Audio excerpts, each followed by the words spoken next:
Hello and welcome to this month's episode of BRM TV.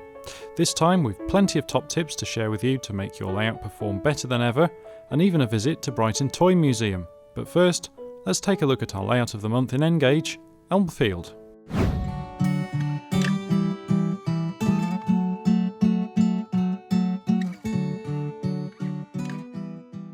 David Westwood.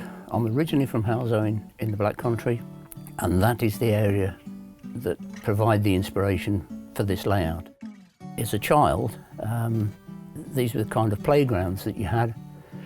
Derelict railways, old mine work, places you really wouldn't be allowed to go anywhere near these days. And it was that, memories of that really, that inspired the building of Elmfield. And then there's a disused canal basin with the sunken barge in it, and lots of scrubland, because that's what I remember from my childhood. There were lots of scrubby areas where kids could go and play, basically. There are a lot of woodland scenics, mainly the trees. There's a mixture of all sorts. Some are homemade trees. Mostly it's woodland scenics products. They're ground scatters and covers and one thing and another. The half-relief buildings along here, all those are scratch built, basically because of the space. Couldn't get the whole things in. The rest are an assortment of kits that I've found or picked up over the years, and they've been weathered and battered and one thing and another. A lot of small details on the layout are put in there deliberately for people to try and find. Not that I have a big sign up saying look for the dead dog or look for this or look for that. But it's something you can point out, because what I've noticed with some exhibitors rather, is that they don't always think about the person who's not necessarily railway orientated. You get lots of people come along just to keep a partner company or bring the kids or whatever. So there needs to be something for the non-railway person to see, and that's the viewpoint I always start from. The layout has to work as a diorama first before anything else moves on it, so that people can look at it and take something away from it even before they've seen a train move on it. The girl being frightened by the swan, and then you've got a few vehicles scattered about, and there's a man sitting talking to the station staff with his dog at his feet. All those kind of little things that you put in just to add a bit of interest really, and give people something to look at and something to talk about. And in a lot of cases to point out to their children, have you noticed this, have you noticed that?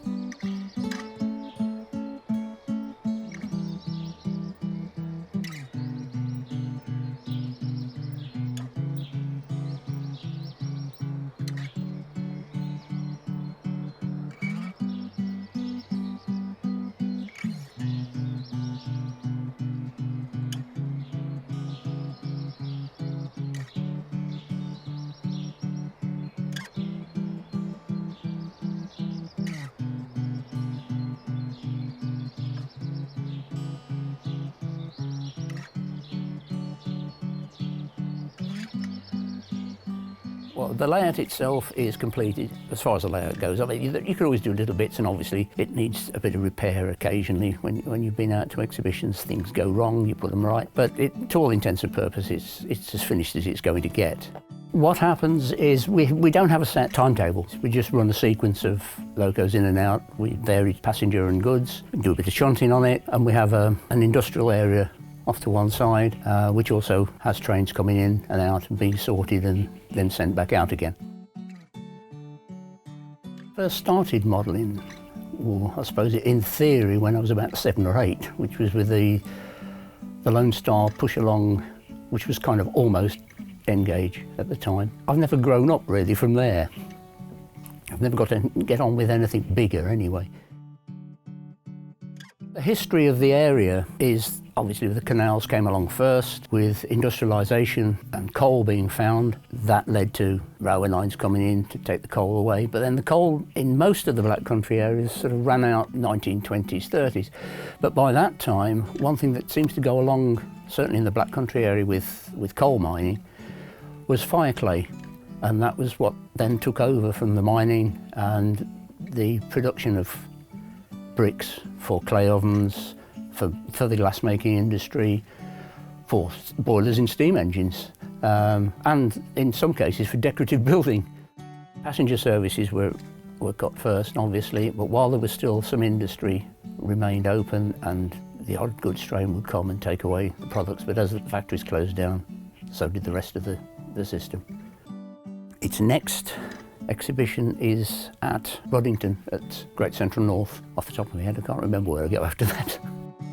If you'd like to see more of Elmfield, take a look at our August 2018 issue of BRM, still available to download as a digital edition from pocketmags.com/BRM. It's always good to make connections in this business, and we've made a very useful contact in Horby Dublo Authority Michael Foster. In thinking of us and in view of his own connections, he arranged for Phil Parker and I to spend a day at the Brighton Toy Museum recently. Tucked in several railway arches beneath Brighton's main station, this is an Aladdin's cave of childhood playthings with a particular emphasis on model railway items, locomotives and assorted ephemera. Tantalised by the sizable display at the centre of the museum, Phil Parker persuaded the museum owner, founder and director Christopher Littledale to run several trains. We were glued to the spot for ages, watching the trains go by and running different locomotives before we remembered that we had homes to go to. The museum, meanwhile, is well worth a visit, and you could easily spend a whole day gazing at the thousands of exhibits. You'll see a feature about our day in this issue of BRM.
There's not much activity with this loco at the moment, but I'll be honest, looking at the rails, they look pretty filthy to me.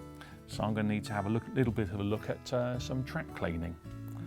Now, the worst thing you can have on track actually is paint. So let's start by looking at the worst case scenario, and then I'll come back to our slightly cleaner track and see if we can get the loco moving up and down. Here's a little piece of test track that I've been doing a little bit of weathering on, and as you can see, the track is absolutely filthy. I'm not going to mess around when I'm weathering. I'm going to get the paint everywhere and worry about it later. It looks more natural that way. Now, when I'm talking about track cleaning, the one thing I'm definitely not going to be using is any serious abrasives. Wet and dry paper, sandpaper, they have no part of track cleaning, because all that happens is you scratch the top of the rails, microscopic scratches, and they hold the dirt like crazy. So I'm going to be making sure everything I use will just clean the top of the rails but not damage the metal. The most vicious thing you're going to have on track, the stuff that's going to stick the best, is going to be paint. And the solution is a piece of wood. I'm using an old lolly stick here, and all I'm going to do is run it up and down the top of the rail, and because it's wood, it's softer than the metal, and you can gradually see it working the paint off quite nicely. Now this paint actually, for test purposes, has been on here for a couple of days, but it's still shifting off quite nicely with just a rub of the lolly stick. It doesn't have to be a lolly stick, fish and chip forks, anything wooden really. You can make yourself some little offcuts and that sort of thing, run it up and down, and there we are. Look, nice shiny rail compared to the painty stuff on this side. Now a lot of people have used just running bits of wood up and down their track to clean them, but I think there's more efficient methods of doing that. Back at the test track, I'm looking at my rails, they look a bit discoloured, and the simplest starting point is a track rubber. They come in various shapes and sizes. My particular favourite is one done by the Double O Gauge Association, and all you do is just rub it backwards and forwards on the track. It is really that simple. Now, some track rubbers will drop little bits as they wear. You can see the wear in the bottom of my track rubber. This one's actually lasted quite a long while. They do last. You can sometimes see they will drop little sparkly bits on the track. Just run a hoover over that and that'll clear up.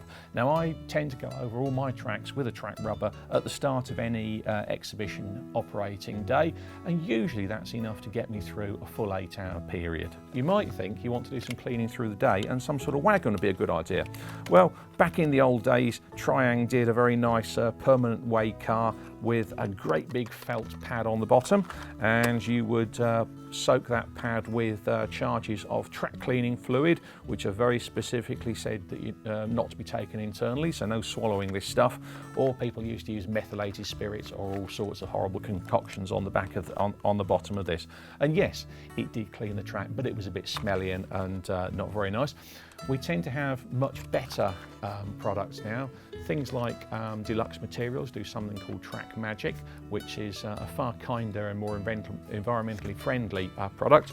You'll still need to put it onto the track and the various cleaning pads. This effectively replaces the track cleaning wagon there. This one's from Prozis. You soak this with the track cleaning fluid and rub it up and down on the track, and eventually the dirt will all be stuck onto the pad. If you prefer a mechanical method, Daypol do a very neat little powered track cleaning wagon, which includes a couple little spinning discs underneath that really do burnish up the track. And the latest in the track cleaning wagon world is this rather nifty device from 10 Commandments. And it's a wagon chassis available in N and 00, and there's also the option to build your own in O gauge, with little weighted legs with pads of J cloth, I believe. It's really cheap stuff you can get from something like a pound shop or anything. And again, you can soak that in track cleaning fluid, or to be honest, you can run it around your layout as part of a train. The wagon itself is quite heavy, but it's got a tension lock coupling on one end, and you simply run it up and down the track, run it around as part of your operating session, and gradually the dirt will be picked up on the pads, which are eventually replaced. You can actually see just a tiny bit of dirt appearing on there, and that's not actually gone very far. So it's a really simple method. These are commonly available, the various track cleaning wagons you'll see in advertisers in BRM. And to be honest, people do tend to find different track cleaning methods that work for them. I know people who swear by the fluids. I know people who say, I wouldn't go near anything other than using a rubber. Some people, because they're running the layout a lot, so they've got a particularly large layout, prefer a track cleaning wagon like this. However, before I finish, one method of keeping the track clean, or at least keeping locos running, that I picked up when I was in Australia, where they do tend to have absolutely enormous layouts, is a slightly oddball. It's a slightly oddball method that I'd never really heard of, but apparently they all use it, and that is simply to rub a pencil, a graphite pencil, the softest one you can find, along the track, and you do it quite heavily over the area of about a foot to 18 inches. Really build some graphite up on the track, and then run your locomotive through the graphited area.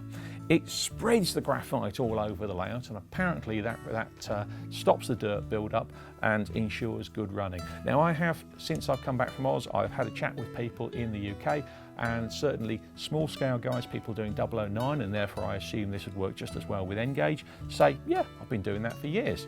So it's obviously me just not paying attention. Anyway, time for a quick rub of the track, and let's see if I can get my loco working.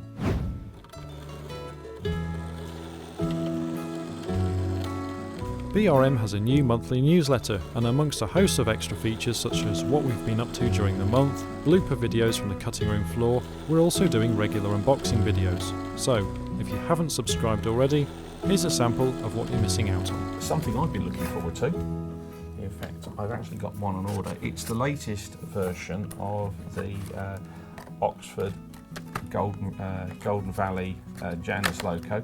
This time... You're saying you're looking forward to it. Have you got any particular ideas in mind for such a locomotive then? I am a big fan of dockside layouts. I built a layout called Melbridge Dock. If this had been available in kit form, I would have gone out and built one. And I've been waiting for this, which is the Port of London Authority livery. It's the blue. These were very late in the days of Port of London, and it's basically the same loco we've seen already. We've done an unboxing before of this one, but it's the latest colour. We've still got the very nice handrails, which are actually. One great thing about these, because they are plastic, they've got a little bit of flex in them. If I built a kit version of this, they'd be metal, and I'd have picked it up at some point and bent them in, and I would have said bad words at an exhibition. We complimented it back in the at the first unboxing of the livery. What was the first one we did?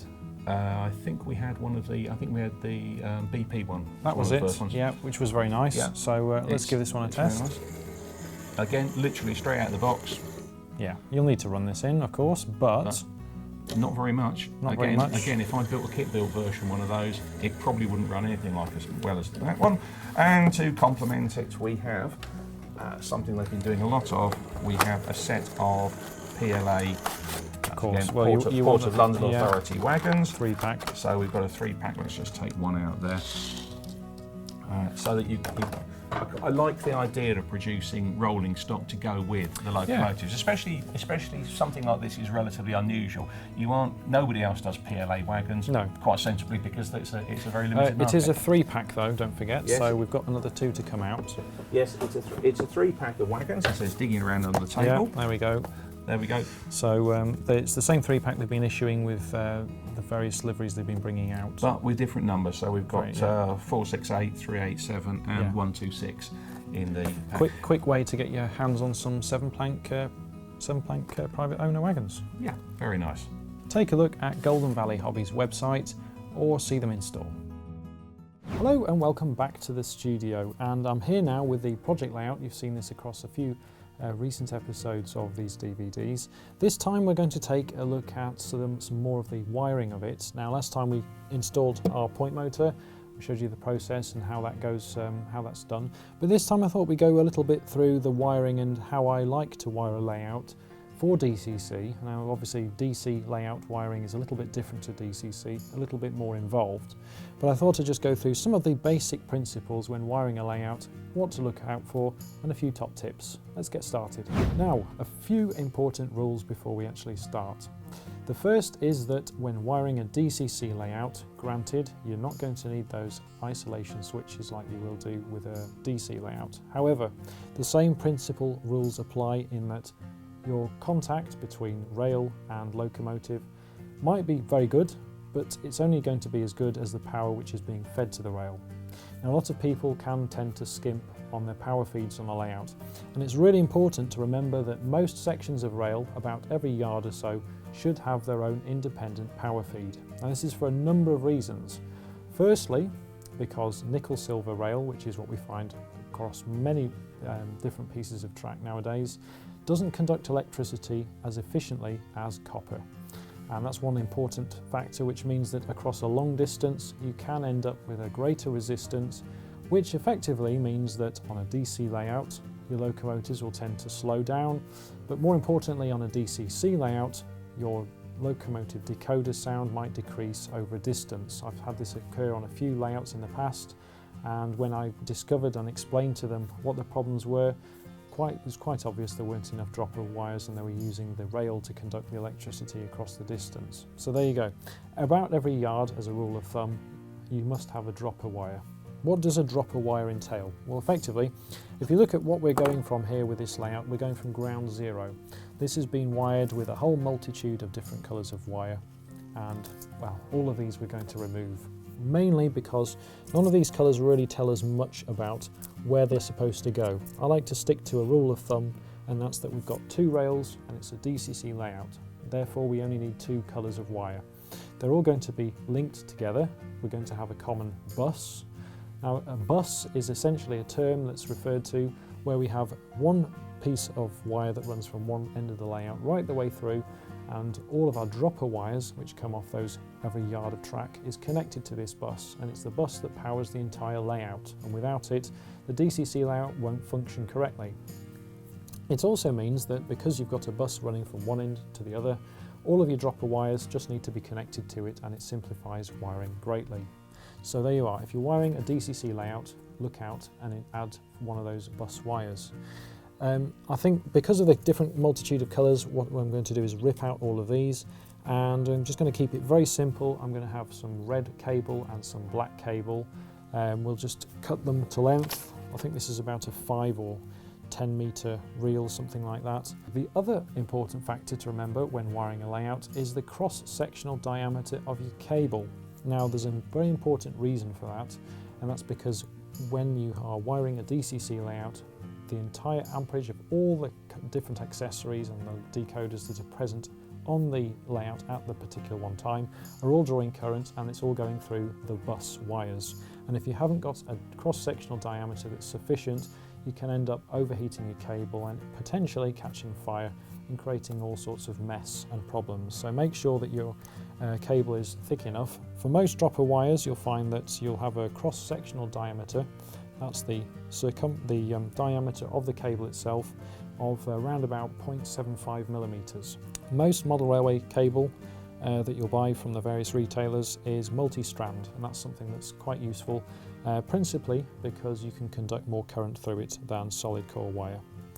Right, so there we go. Dropper wires, the right diameter of cable, and the other factor that you need to remember when you're wiring a layout is to keep everything neat and tidy. Don't forget that it's not just you that might be working on this layout. You might have some friends that come round, or especially if you're part of a club and you might not be there on the weekend. If you're exhibiting it, for instance, it's nice to know where everything goes to. So don't forget, if you're in doubt, and especially if you come back to this 2 years after you've wired it, if you're in doubt, stick a label on it. It never does any harm. There are a few things that you can use to keep your cables tidy. Obviously, cable ties, but also, if you want sticky tape, just keeps it out of the way. Zip ties are very handy as well. Now, if you're wiring a layout from one end to the other, I recommend you start at one end, working your way through, and if you've got any problems, then you can identify exactly and pinpoint where they are coming from. So start at one end.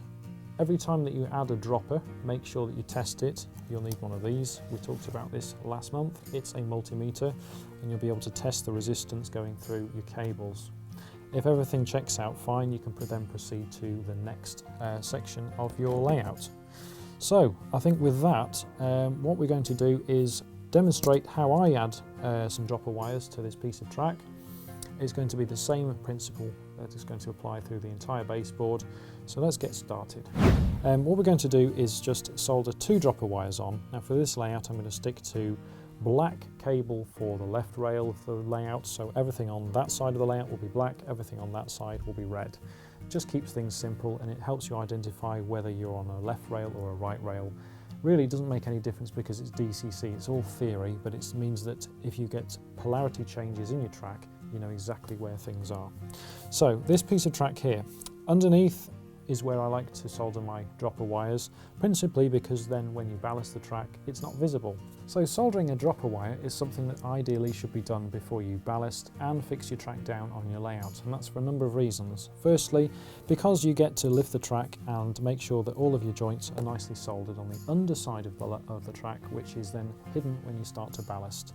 It also means that if there's anything that goes wrong when you're wiring and you need to perhaps move a wire, you can take it off and lift it easily.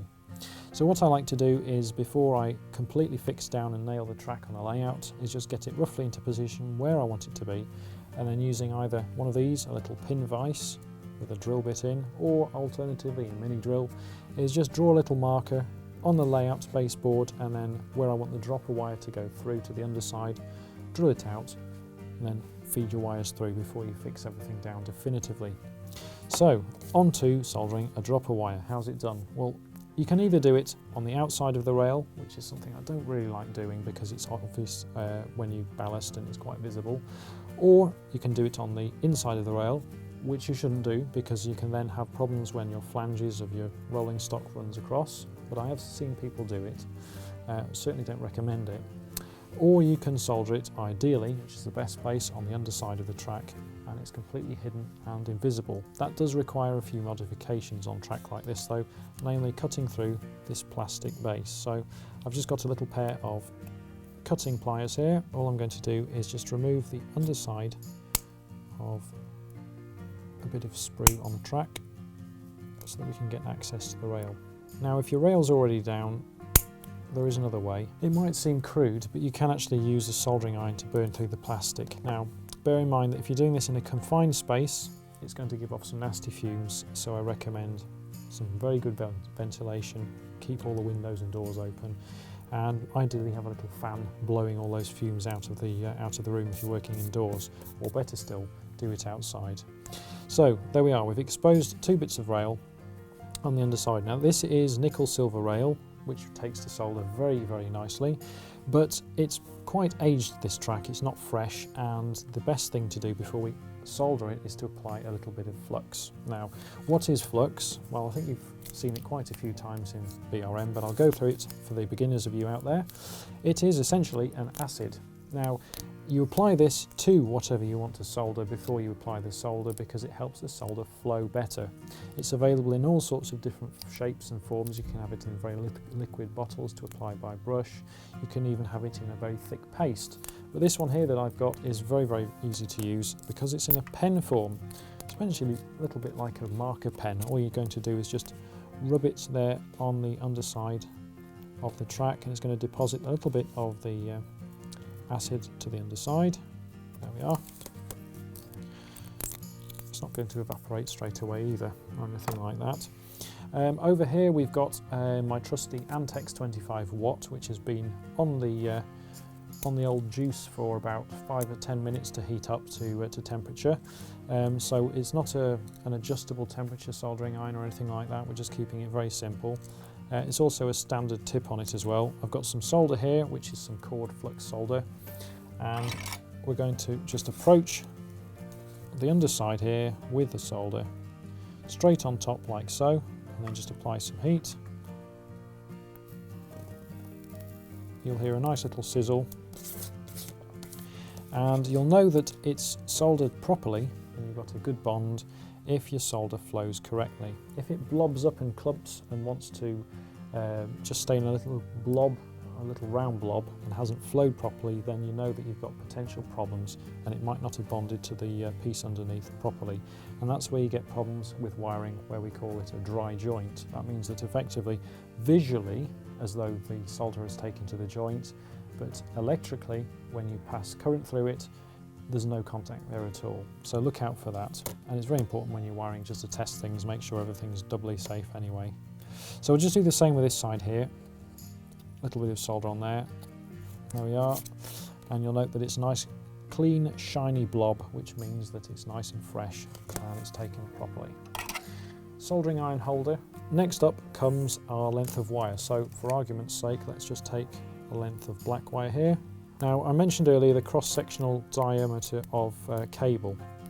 It will depend on the scale in which you work. So anything from N to 00, this sort of diameter, I think this is 0.75, will be fine. If you're looking to work in O gauge, you might want to go up to 1.25, perhaps even 1.5 mil cross-sectional diameter, just to make sure, because the chips and decoders and things like that do consume a little bit more electricity. Here we are. Trusty wired strippers. So one of these is very handy. You can just set the distance there to be stripped, so that every single cable that you strip is stripped correctly, and you haven't got any bits where you've accidentally cut through the not just the outer sheath of the cable, but also the inner gubbins of the cable as well. So don't use a Stanley blade for stripping wires or anything like that. These don't, again, cost much for the sake of it, and to make sure that you get the job done properly, well worth an investment. So just twisting now the end of our cable, make sure all the strands are into one. There we go. And then we're now going to tin this. There we are, just rub it up and down. And that is now tinned. And you'll note that we don't really want to go like that with it, because that's going to be quite obvious. We don't want to go end on either, because we're not going to get much of a surface area of contact. So to make sure that everything gets a nice, good, strong bond, I'm just going to put a little kink in it, folding it over with the pliers there. These are some very sort of pointy, sharp, snipe-nosed pliers, ideal for getting these sorts of bends on them.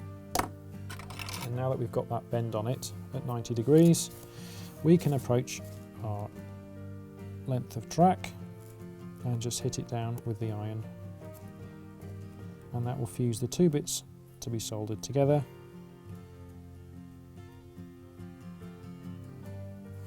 And just remove the iron and let it set. Now, there's one common mistake that's done by many when they're soldering, and that's blowing on the joint when it's just been soldered, and that can occasionally again lead to dry joints and things like that. So just let it cool down naturally, let the heat dissipate throughout the rail. So there we are, we've got a nice strong bond, and you can try and pull on that wire as much as you like. It's not coming off. That's a usual little test that I like to do as well, just to make sure that it's on there properly. Now there is one final thing that we need to do with the track, and that's if we've got any solder on the sides of the rail, clean them up. You can use a little needle file or something like that, one that's got a broken end on it, ideal for getting into the corners and just scraping out any of that solder there. Or alternatively, you can use a little fiberglass scratch brush. Now this set is from Fine Scale Model World, and you can see there are 3 different brushes in there. We've got one that's got a steel bristles on it. This one's got some brass ones. We're going to use the one that's got the fiberglass end on it, and you can just rub that up and down where you've soldered, just to make sure that you've got rid of any potential bits of solder that are in the way. Now, there's one important thing to remember, and that's that we've used flux on this joint, and like all soldering tasks, when you use flux, it can leave residues, and those are acidic residues which will eventually create a bit of a greeny, slimy reaction as it eats its way into your nickel silver. This isn't something that's going to happen over the course of a week, but certainly over a month, 2 months, you'll start to notice it. And it can be a problem if you've already painted your track soon after and you haven't cleaned it, and then you start to get all this weird effect bubbling through.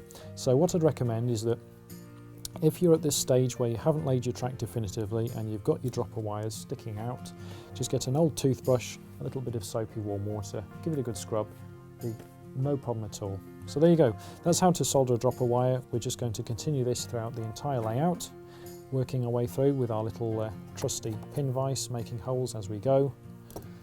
And that's it effectively, red for one side, black for the other, join them all together onto a bus wire and then plug it into our DCC system. Simple. So there we go, a few more tips for you to integrate into your projects, and plenty more in this month's magazine too. And if you're working on something, send us some pics to brm@warnersgroup.co.uk. Until next time, happy modelling.